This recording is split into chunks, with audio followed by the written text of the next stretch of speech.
Hi friends, it's Grace and welcome back to another video. Today we are going to be doing my August wrap up, and I'm personally hoping that now that the busiest, craziest part of the summer season is behind us, that I'm finally going to be able to get kind of caught up again on my monthly reviews, because I did June and July, and I did also April and May as joint videos because I just didn't have time at the time, so I had to retroactively include 2 months in each of those videos, and I don't prefer doing that.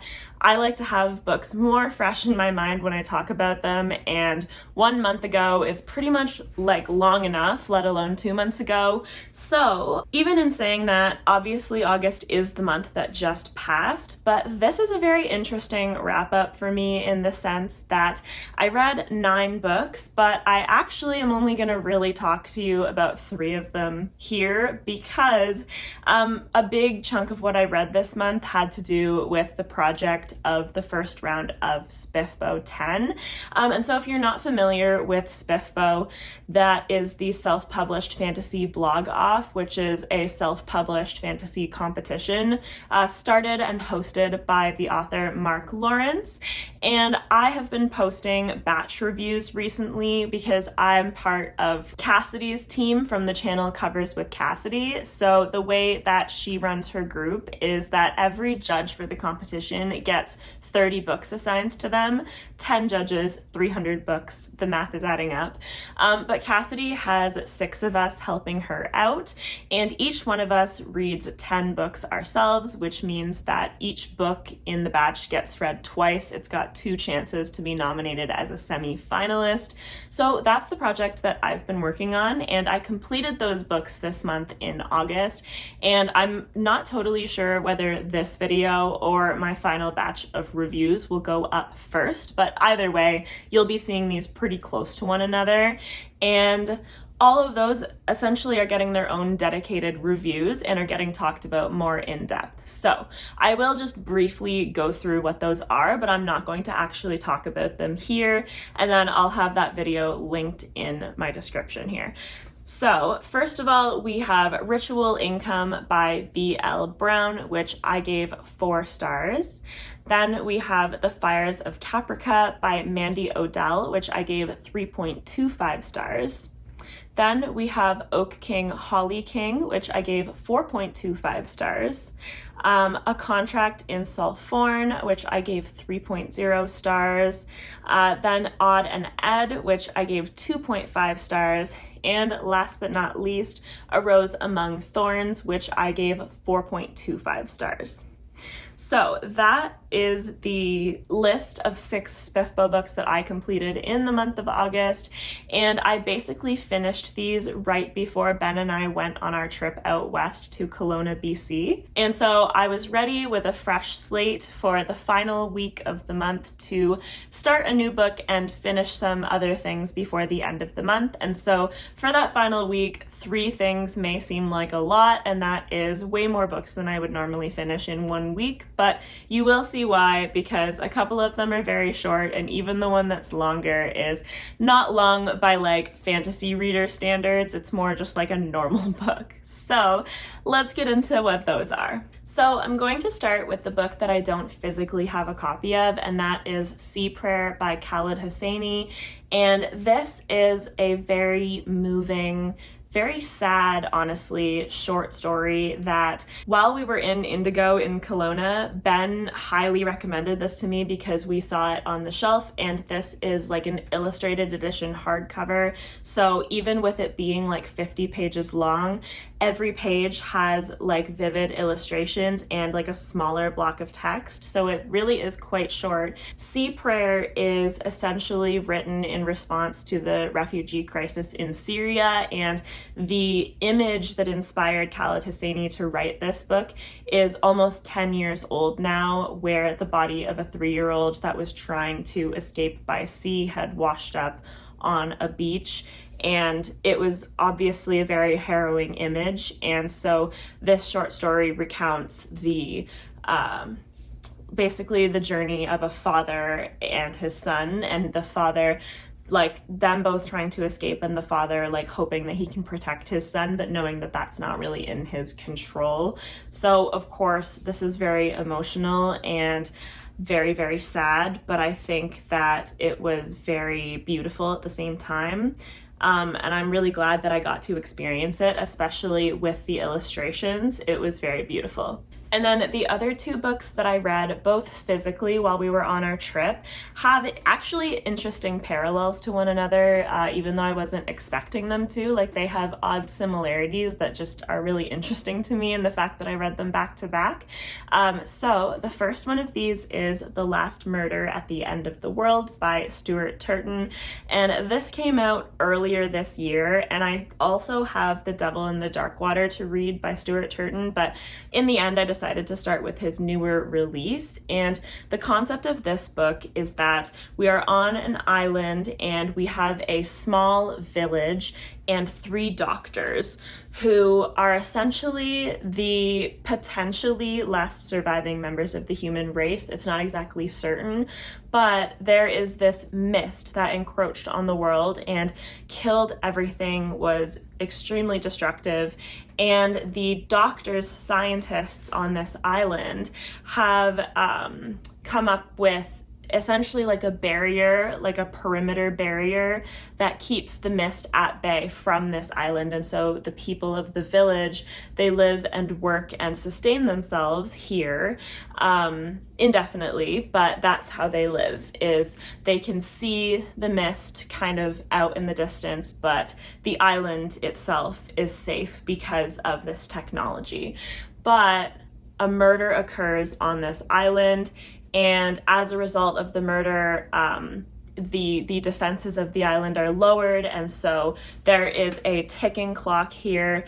There is the fact that no one remembers what happened on that night of the murder, and so it's a sea of confusion to wade through and to really unravel this mystery. And so going in knowing that, I think this is extremely enjoyable. But what I really liked about it was that it was way more sci-fi than I was anticipating. I know that there's a certain level of expectation with a premise like this because it very clearly is futuristic in a way that is apocalyptic. But I wasn't sure if it was going to be mundane otherwise, which it very much is not. It has a multitude of interesting concepts to introduce, and it gets into like philosophy of humanity and what makes someone a person and who deserves to survive, because this is the sort of question that they start asking themselves when the fog and the mist are moving in and they are imminently in danger and they have to solve this mystery and solve this murder. So I pretty much flew through this in I think probably 2 full days once you consider the time difference and the traveling, but I thought that it was great. And I know that some people might think that there are too many twists and turns packed into this, but I personally just was along for the ride and had a really great time with it. And I really liked how many secrets there were to be revealed, because you kind of go from a place where at the beginning everything seems quite peaceful and simplistic, but the reason that it is that way is because there are questions and there are things going on behind the scenes that were being kind of willfully ignored before this inciting incident that forces everyone to take a look at what's really going on here.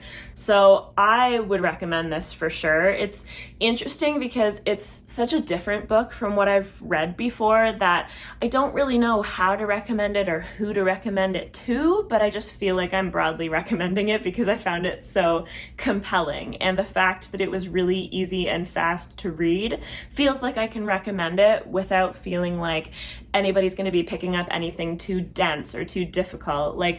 It was just really cool and interesting. So 4.5 stars. I really enjoyed it, and I'm really looking forward to reading more Stuart Turton.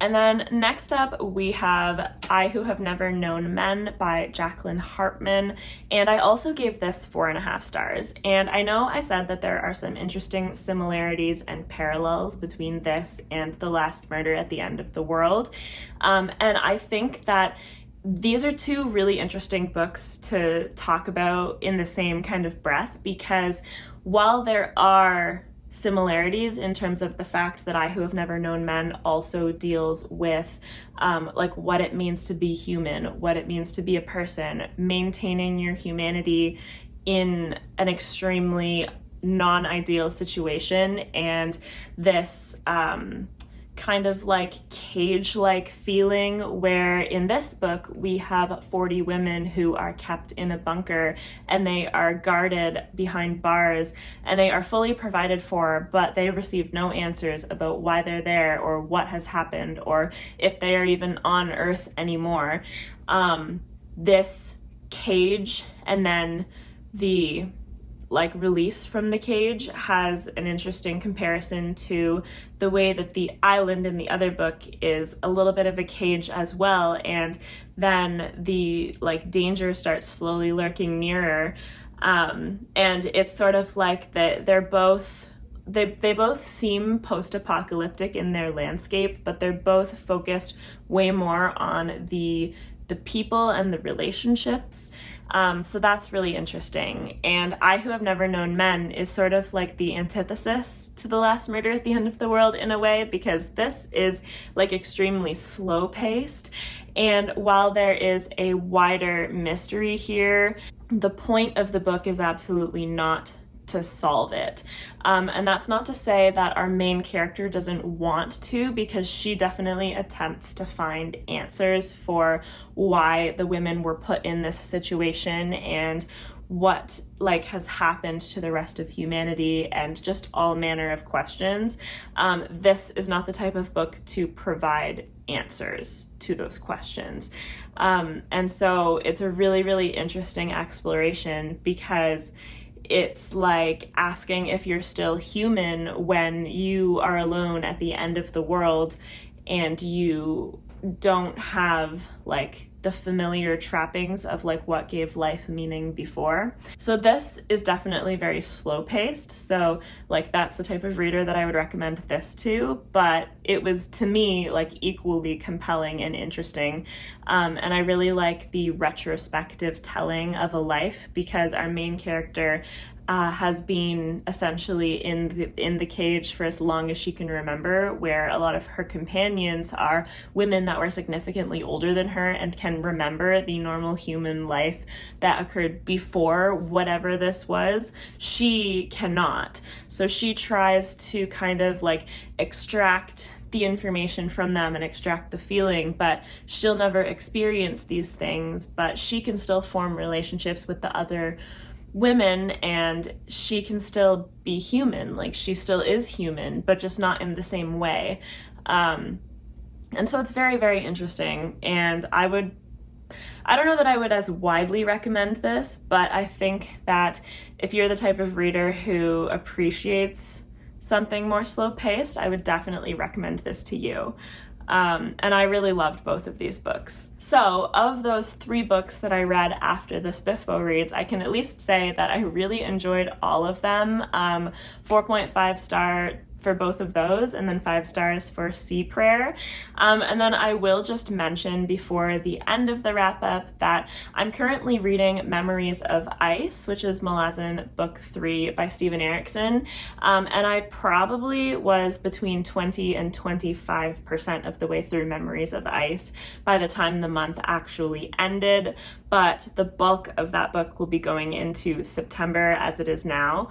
And I've been loving it. So Malazan just continues to get better and better, honestly. And I'm really looking forward to continuing through that book and seeing where the journey takes us. So that is it for my August wrap up. That is all we have to talk about. Please like this video if you liked it. Subscribe if you would like to see more content from me. As always, I'll have my socials and my Discord with Ben down in the description if you're interested in any of that stuff. And I hope you have a fantastic rest of your day. Bye!